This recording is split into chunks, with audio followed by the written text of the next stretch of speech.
Educación por la enseñanza. Nuevas herramientas para grandes logros en la educación. Esto es De la A a la Z. Puebla en Casa. Hola, ¿qué tal? ¿Cómo están? Muy buena tarde. Qué gusto saludarles en este espacio de la A a la Z, Puebla en Casa, un programa que estamos transmitiendo totalmente en vivo a través de nuestras señales de SET Televisión, de SET Radio y de la Red Estatal de Radiodifusoras, llegando prácticamente a todos los rincones de nuestro estado. Un saludo a todos aquellos que nos captan a través de la señal de tele o de radio. Gracias por estar con nosotros, al igual que nuestro agradecimiento para nuestra compañera Alejandra Varela García, nuestra intérprete en lengua de señas mexicana, que esta semana está colaborando con nosotros en este espacio. Muchísimas gracias. También recordarles que hay 2 líneas telefónicas de atención muy útiles para cualquier proceso educativo que usted requiera, para cualquier duda, cualquier comentario, cualquier información que le sea necesaria, y que son el 2222 29 38 20 y 2222 29 38 25. Ahí le atenderán en un horario de 9 de la mañana a 3 de la tarde. Cualquier proceso que realice la dependencia educativa, bueno, pues ahí podrá usted tener toda la información y toda la orientación. Por supuesto, recordándoles todos los días, no nos cansaremos de hacerlo, de que todos hagamos esta importantísima labor de equipo en el pacto comunitario, que implica 5 acciones muy sencillas, pero con mucha trascendencia. ¿Qué es lo que se busca con este pacto comunitario? Bueno, pues aminorar estos casos que se están dando de COVID-19 en nuestro estado, y la única manera de hacerlo es que todos pongamos nuestro granito de arena.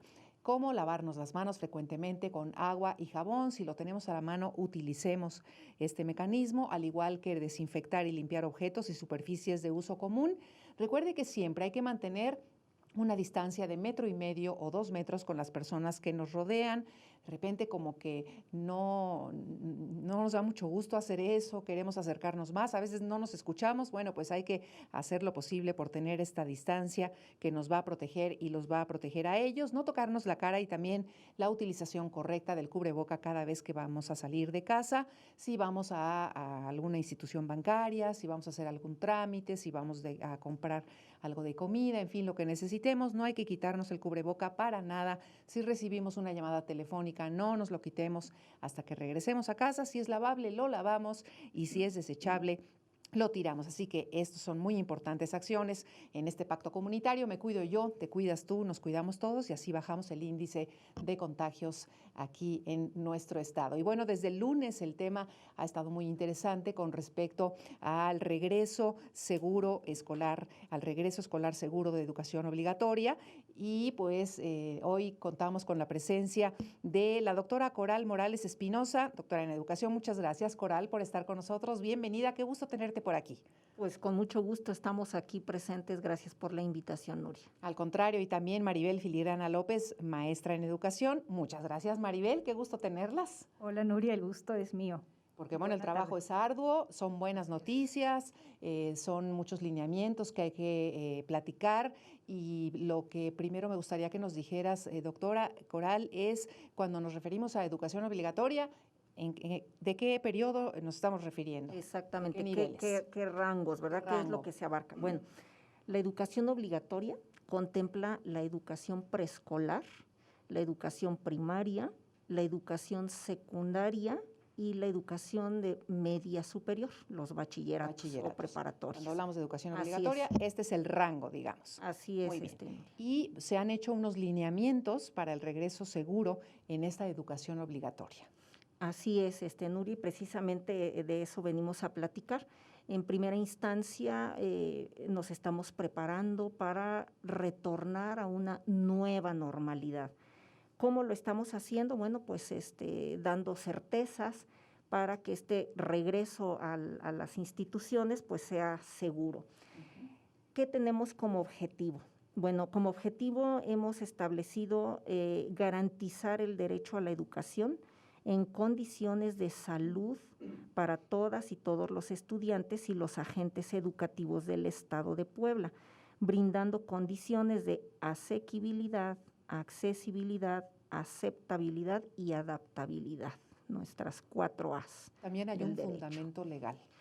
Exactamente. Bueno, aquí nosotros, la comunidad en general, tiene que estar segura de que todo lo que se está trabajando es sobre un marco legal y normativo, todo en apego a estas normas. Por un lado tenemos el artículo 3º constitucional, en el sentido de la obligación del Estado de brindar la educación, y también en este sentido de la obligación de los padres de familia y tutores de enviar a sus hijos a tomar los procesos educativos. También tenemos la Ley General de Educación, en donde sus principios establecen la universalidad de la educación, la inclusión y que ésta sea pública y gratuita. El otro instrumento rector es la Ley de Educación del Estado de Puebla, que enfatiza las 4 A's del derecho a la educación. Este sería el marco legal y, por supuesto, dirigidos hacia dónde, ¿verdad? ¿Cuáles serían nuestras orientaciones? ¿Desde dónde es que las tomamos? Bueno, nosotros también hemos tomado en cuenta las experiencias internacionales para enfrentar la pandemia. Recordemos que esto, pues, a nivel mundial, por eso es pandemia. Entonces, hemos tomado las experiencias internacionales en otros lados, pero además documentos de organismos internacionales como la UNICEF y como la UNESCO. Claro, ¿verdad? porque hay que tener en cuenta que durante esta pandemia, bueno, como tú dices, Coral, y bien lo dices, hay experiencias internacionales en donde hay países que no dejaron de dar educación en espacios presenciales, y hay otros que hicieron esta cuestión híbrida, mixta, y hay otros que también, como México, bueno, pues lo hicieron a distancia. Todo esto se está teniendo en cuenta para elaborar estas directrices de un regreso seguro. Así es, Nuria, y que se tenga la certeza, ¿verdad?, de que pues la pandemia nos ha dejado diferentes aprendizajes, claro, que ahora los tenemos que resignificar a la luz de un regreso muy pronto a esta normalidad o nueva normalidad, y que la tenemos que enfrentar de manera informada. Exactamente. Muy, muy informada, de manera consciente y con esa disposición para retomar nuestras rutinas escolares. Es. Y para ello, Maribel, platícanos de los principios que se están poniendo sobre la mesa, que van a ser los rectores de este regreso seguro. Claro que sí, Nuria. Mira, lo que comenta la doctora Coral, efectivamente, aunado a eso, los lineamientos que se están construyendo para el regreso seguro van apegado a ciertos principios claves que marca la Federación, es importante comentarlo, para la reapertura de las escuelas, que fue ratificado el 24 de marzo por la maestra Delfina Gómez Álvarez, ratificó estas orientaciones. Entonces nos enmarcan siete principios claves. El primero nos habla de un enfoque integrado, el segundo, que la participación sea incluyente, el tercero, que se le dé totalmente aspectos a los temas de género, inclusión y accesibilidad, en el sentido que la educación tiene que ser para todos y se tiene que ser capaz el sistema de identificar aquellas barreras que puedan estar limitando el acceso de todas las niñas, niños, adolescentes y jóvenes. La comunicación escolar completa. Hay un principio que este asunto es una responsabilidad compartida de todos, claro, y que deben de participar madres, padres de familia, tutores, docentes, administrativos, toda la comunidad, en el sentido que la educación es un asunto público y es tarea y responsabilidad de todos. Por lo cual es importante apoyarse sobre las estructuras y los equipos que ya existen. Es importante mencionar que en la educación obligatoria, ¿no?, se ha integrado en el Estado un comité de salud e higiene. De pronto es utilizar esas estructuras, esas organizaciones, para que a través de ellas se pueda optimizar y articular los esfuerzos. Un sexto principio clave tiene que ver con aplicar las lecciones aprendidas. Y ahí la Federación es muy clara en decir esas experiencias que se han tenido y de las cuales hemos aprendido, poder ocuparlas para poder enmarcarnos en una cultura de prevención, de atención e ir fortaleciendo las prácticas al interior de las instituciones. la promoción del respeto, de la empatía, de la solidaridad al interior de las escuelas. Y bueno, esos serían los principios claves, aunados también a principios estatales, ¿no? Es como que de esos federales se derivan los hechos aquí en el Estado. Claro, ese es el marco, siete puntos que la Federación recomienda y que es importante pensar y replantear en el diseño de acciones específicas, pero bueno, es importante comentar que en el Estado también, en el marco de la ética del cuidado, sí se pone énfasis para fortalecer prácticas al interior de las escuelas, ¿no? En este sentido, se viene trabajando desde la perspectiva del aprendizaje situado, por ejemplo, contextualizado, que sea pertinente, que sea relevante, transferible, y es una indicación que se viene ajustando todo al contexto y a las realidades y a la diversidad que hay en el Estado. El tercer principio tiene que ver con la dimensión socioemocional, que también es un aspecto que se ha que aquí se ha abordado enfatizado mucho. Y que se ha dado muchísimo en esta cuestión, que ahora más que nunca se necesita de la contención y del apoyo y del cuidado emocional de todas y de todos. El carácter de la evaluación, ¿no? Evaluar para aprender, que también es un aspecto en el cual se está poniendo énfasis, ¿no?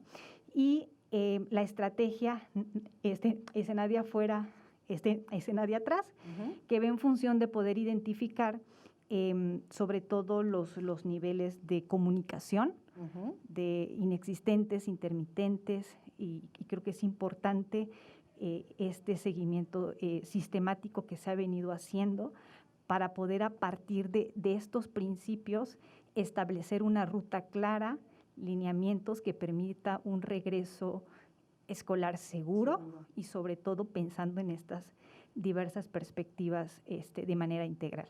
Y para ello también se han enmarcado muy específicamente ciertos criterios estatales también, que van a regir estos principios, ¿no? Exactamente.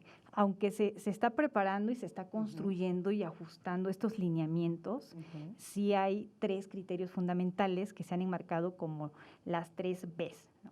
Que obviamente la condición para el regreso es el semáforo estatal, bueno, que se encuentre en verde, que todas las y los maestros estén vacunados y sobre todo que exista voluntad con docentes y padres de familia. Claro, eso quiere decir que no es una cuestión obligatoria, que cada quien decidirá, porque bueno, a raíz de este anuncio, bueno, pues muchos padres de familia dijeron qué bueno, los alumnos dijeron qué bueno, ya queremos regresar a las aulas, pero también hay quienes todavía tienen su reticencia, su miedo, y dicen, bueno, pero ¿cómo? Y justamente por ello tenemos este periodo que nos va a permitir que puedan regresar con total seguridad, ¿no? Sí, así es, Nuria. Fíjate que hemos puesto mucho énfasis en lo que necesitamos hacer e implicar a todas las comunidades escolares en el antes de regresar. Una vez estando en las escuelas, que sería en el durante, nos volvemos a ajustar, volvemos a estar en nuestras instalaciones y después, ¿qué haríamos una vez en las escuelas? Entonces hemos cuidado estos 3 momentos. Y uno de ellos tiene que ver precisamente con asegurarles a los padres y madres de familia que vivir en continuo riesgo nos tiene que dejar la construcción de nuevos hábitos. Claro. Y más en esta pandemia que vimos, ¿verdad? Como que implicaba el aprender a usar el cubrebocas, por ejemplo, que es molesto y que sin embargo te protege y que sin embargo lo tenemos que seguir usando hasta que estemos completamente seguros que no va a haber un riesgo para los niños. Exactamente. Con respecto a esto de las escuelas como tal, me imagino que los padres de familia se preguntarán, bueno, pero ¿en qué condiciones está la escuela de mis hijos? ¿Cómo después de un año en donde pues no se ha hecho uso de esas instalaciones? Me imagino que los entornos variarán en función de las características de cada uno, pero se va a hacer como un diagnóstico previamente de cuáles son las necesidades de las escuelas, cómo se van a adaptar para este regreso seguro. Sí, sí, Nuria, mira, nosotros tenemos medidas preventivas para el regreso seguro a clases y están enmarcadas en un listado que es muy bueno ahora que lo tenemos en la pantalla. Son medidas que hemos previsto. Una muy importante es la reactivación del Comité de Salud e Higiene. Cuando hablas de reactivación, doctora Coral, esto ya se había formado en su momento, ¿las escuelas debían contar con este Comité de Salud e Higiene o no todas contaban con este comité? Todas deben tener este comité y en todas hay evidencia, en muchas, que estos comités empezaron a trabajar antes de irnos a confinamiento. Desde antes. Desde antes.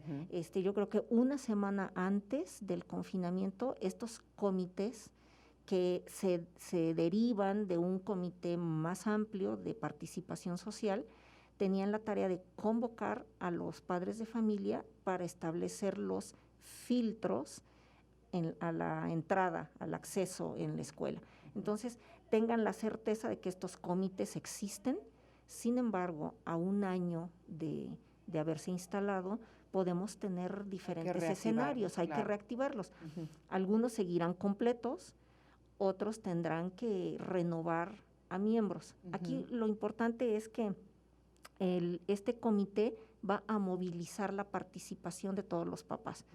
Habrá escuelas muy pequeñitas en donde el comité no puede estar ni todos los días ni las mismas 10 personas realizando esta actividad. Entonces, este comité va a reactivar la participación también de los padres de familia para que todos estén seguros de que los niños que asisten a la escuela llegan sin ningún síntoma que pueda provocar un riesgo. También, doctora, esta relación que debe existir entre la escuela y los centros de salud local, ¿cómo se les va a asesorar para que se dé esta interacción? Importante también. Muy bien. Mira, esto hay que ver que el tamaño del problema que tuvimos o que seguimos viviendo, como fue el de la pandemia, obligó a un trabajo interinstitucional. Entonces, hoy más que nunca, pues estamos aliados con los centros de salud para que nosotros podamos asegurar, por un lado, las escuelas y los maestros, el proceso pedagógico, pero por otro lado, salud, los centros de salud tendrían que asegurarnos y trabajar en vinculación con nosotros para asegurar las condiciones sanitarias seguras. Claro. En ese sentido, nosotros tenemos que garantizar, por un lado, que esté establecido el comité, por otro, que estén capacitados, no solamente este comité, sino los actores educativos, los maestros. Invitaremos a las asociaciones de padres de familia para que entremos a un proceso de capacitación que nos haga disminuir los riesgos una vez estando en la escuela. Como por ejemplo, lo que se comentaba el lunes pasado, si una escuela no tiene agua, si una escuela no tiene luz, ¿no? Entonces, bueno, no está en condiciones de hablar de un regreso seguro. Así es, Nuria, y en ese sentido vamos a tener una fase de diagnóstico que implica, por supuesto, el diagnóstico pedagógico, ¿verdad?, de qué han aprendido los niños en este confinamiento, pero también un diagnóstico de las condiciones en las que se encuentra en la escuela. ¿Por qué? Porque también una de las medidas es garantizar que la escuela tenga agua y con ello, bueno, pues jabón para que haya una continua limpieza de manos. Vamos a tener mucho cuidado de los maestros y maestras de los grupos que se encuentran en riesgo. Hablaba ya del cubrebocas o el pañuelo obligatorio. Maestros, niños y toda persona que tenga acceso a la escuela. Por supuesto, la sana distancia, ¿verdad? Que esa ya les vamos a ir diciendo, como cada escuela, de acuerdo a su matrícula, tiene que asegurar una distancia mínima de 1.5 entre escritorio y pupitres. Así es. Tenemos que maximizar y optimizar el uso de espacios abiertos, auditorios, canchas deportivas, jardineras, no sé, se puedan ocupar, porque nosotros sabemos, ¿verdad?, que pues es menos probable el contagio en donde corre libremente el aire. Pues va a haber una suspensión de ceremonias, las que en todas las escuelas se realizaban los días lunes. ¿Por qué? Bueno, pues porque no podemos conglomerar a más alumnos ni a más gente. Estas reuniones que se citaban, ya sea de padres de familia o cualquier otro tipo de reunión, se van a suspender por completo. Se realizará la detección temprana de una probable infección. Así es que, bueno, pues para eso nos van a servir los filtros en el acceso a la escuela y vamos a estar pendientes de brindar apoyo socioemocional para docentes y estudiantes, ¿verdad? Porque sabemos que por un lado la pandemia pues requiere de condiciones de limpieza y sanitarias para la seguridad pues de la salud, claro, pero también se requiere pues el otro tipo de cuidado, ¿no? Que es y bueno, algo que también, bueno, acabas de mencionar, este apoyo socioemocional, y también tiene que ver con cómo se va a hacer este diagnóstico socioemocional, pero también pedagógico, ¿no? Hasta dónde se pudo, qué es lo que faltó. De esto nos puedes platicar tú, Maribel. Claro que sí, Nuria. En ese sentido, bueno, se está contemplando una valoración, o sea, como una tarea de cierre del ciclo escolar. No es importante que estamos cerrando un ciclo escolar en esta condición y nos estamos preparando el terreno para la reapertura. Exacto. Y el inicio de un ciclo escolar 21-22. Entonces, en este proceso se tiene parte contemplado la valoración de algunos aspectos que nos den como ciertos elementos o insumos para poder entonces priorizar y para poder entonces planear la ruta del abordaje que sea pertinente, que sea relevante del ciclo escolar. Para ello se está pensando en la valoración de los aprendizajes fundamentales. Recordar que al inicio de toda esta modalidad a distancia, a través de las direcciones de los niveles educativos y de los jefes de departamento, hicieron la priorización de aprendizajes. Exacto. Y trabajaron una dosificación en cuestión de qué aprendizajes son los fundamentales. Tendríamos partir de allí, identificar entonces cuáles son, exactamente, sobre esa priorización y los aprendizajes fundamentales para poder identificar desde allí el segundo momento, que tendría que ser la fase compensatoria claro, o de nivelación que se está programando trabajar a partir de esas necesidades. Dentro de esta valoración también se está contemplando la dimensión emocional y también la cuestión de vida saludable. También es importante poner foco y atención en esos aspectos. Estamos hablando de alumnos, alumnas y maestros también, exactamente, ¿no? Estamos hablando de la comunidad, que eso va a partir de ahí darnos herramientas, insumos y tener sobre todo el panorama para la fase de nivelación y compensatoria, en donde sí tendríamos que estar, obviamente, pues definiendo aspectos que nos ayuden a identificar la priorización que se va a hacer para el próximo ciclo escolar. Y regresando a estas 3 Vs que son la vacunación, el semáforo en verde y también la voluntad, ¿no? De alguna manera quiere decir que esto no va a ser obligatorio y que justamente también en este aspecto, Maribel, se va a hacer una planeación didáctica que implique el modelo mixto también, o el modelo en que, bueno, yo no quiero que mis hijos vayan ahorita, mejor me espero unos meses más. La decisión es también de los padres de familia y entonces poder seguir con esta educación. Exactamente.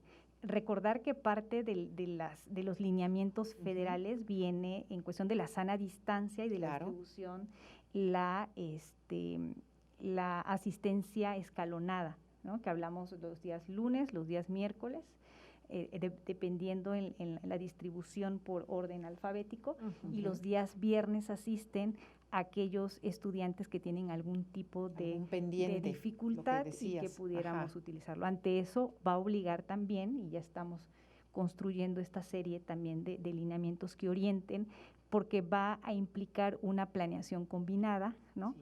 Que implique recursos y materiales para poder atender a la diversidad, sobre todo. Entonces estamos compensando parte, el doctor Melitón Lozano hacía de pronto el comentario sobre esta necesidad de formación y de formarnos en cuestión de la diversidad, sí, para atender estas realidades tan diversas, que creo que ese es el principal reto y es el principal desafío, pero bueno, estamos pensando precisamente en cómo ir preparando el terreno de aquí a agosto para ir contemplando estos aspectos. Así es, estos aspectos pedagógicos, socioemocionales, pero también los aspectos laborales y administrativos hay que contemplarlos. Así es, pues la educación es multifacética, ¿no? Entonces, pues no solamente son los procesos de aprendizaje, ¿no? Como hay diferentes actores, pues también hemos pensado en esta dimensión administrativa, ¿verdad? Bueno, para esta dimensión laboral y administrativa hemos enlistado 4 puntos. El primero, reiterar que en esta dimensión laboral existirán pues principios para fomentar el cuidado de las maestras y los maestros que se encuentran, y por supuesto personal administrativo y de apoyo, exactamente, que se encuentran en grupos de riesgo, ¿verdad? Y en grupos de riesgo ya sabemos que es ya sea por la edad, ya sea por alguna afectación, alguna enfermedad, ¿verdad? Alguna enfermedad crónica, es decir, la población vulnerable. Habrá criterios específicos para ese cuidado. Un segundo punto es que vamos a maximizar los procesos en línea. Lo máximo que se pueda, hacerlo en línea sin tener que asistir. Exacto, porque una vez ya en la escuela, pues en muchas escuelas los papás pues van a arreglar asuntos de trámite, y no queremos que en la escuela haya un flujo de gente externa, ¿no? Que pudiera eso significar un riesgo. Entonces, nos estamos preparando para que todos esos trámites se hagan en línea. Otro asunto que estamos muy pendientes es tener una exigencia mínima en lo administrativo. ¿A qué se refieren con eso? Hay documentos que siempre acompañan los procesos de promoción o acreditación de los alumnos, pero también de los procesos de formación de los maestros. Bien. Entonces, esos documentos ahora queremos simplificarlos.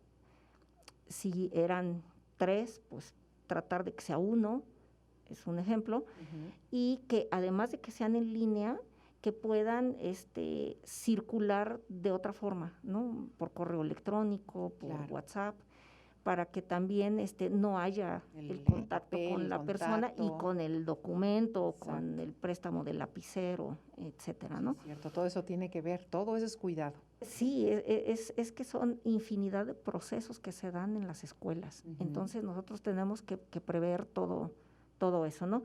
Y un último punto, pues es precisamente que tiene que ver con disminuir la afluencia a estas áreas administrativas. Te decía, muchos papás que voy a ver al director para tal cosa. Bueno, se va a tratar de hacer mínimo.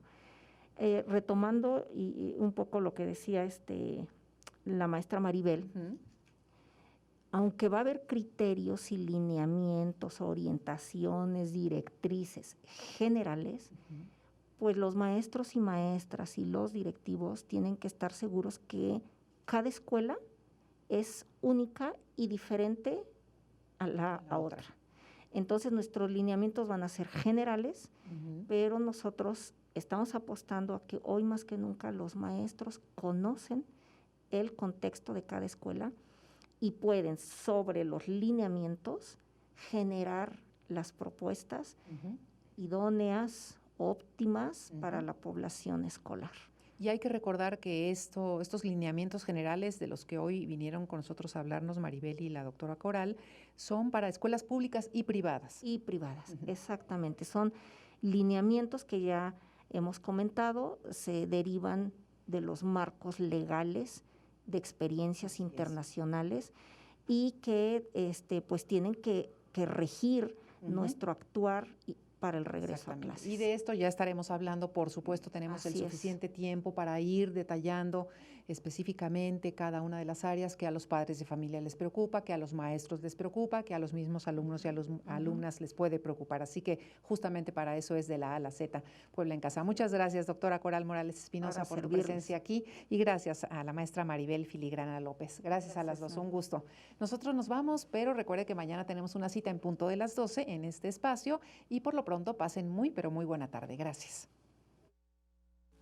Esto fue De la A a la Z, Puebla en Casa.